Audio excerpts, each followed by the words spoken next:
Moses and Aaron go back to Pharaoh. Pharaoh says, "I do not know your God." God gives Moses and Aaron 3 signs to show Pharaoh. In the first sign, Moses' stick turns into a snake. Pharaoh's magicians do the same, but Moses' snake eats their snakes. In the second sign, Moses' hand gets a skin disease. Then God makes his hand well again. In the third sign, Moses pours some river water on the ground. The water turns into blood. But Pharaoh will not let the people go. God sends 10 plagues on the Egyptians because they do not let the Hebrews go. The water in the river turns into blood. The fish die. The rivers smell bad. But Pharaoh's magicians do the same. Pharaoh will not let the Hebrews go.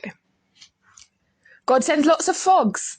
The frogs run into the houses and everywhere. But Pharaoh's magicians do the same. Pharaoh will not let the Hebrews go.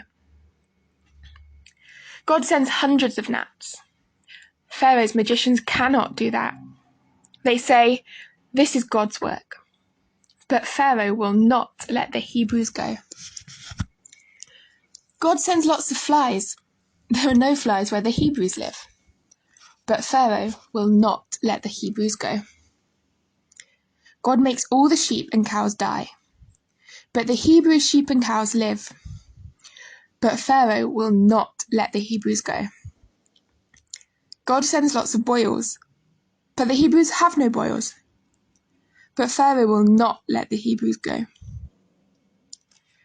God sends a very bad hailstorm. There's no storm where the Hebrews live. But Pharaoh will not let the Hebrews go. God sends a plague of locusts. The locusts eat everything in the land. But Pharaoh will not let the Hebrews go. God sends darkness all over Egypt. Nobody can see for 3 days. But the area where the Hebrews live is light. But Pharaoh will not let the Hebrews go.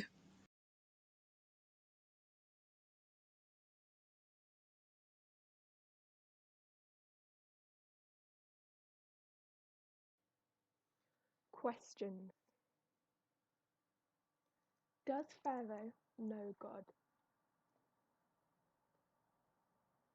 Why does God give the 3 signs? Does God love the Hebrews? Does God love the Egyptians? Why does God send the plagues?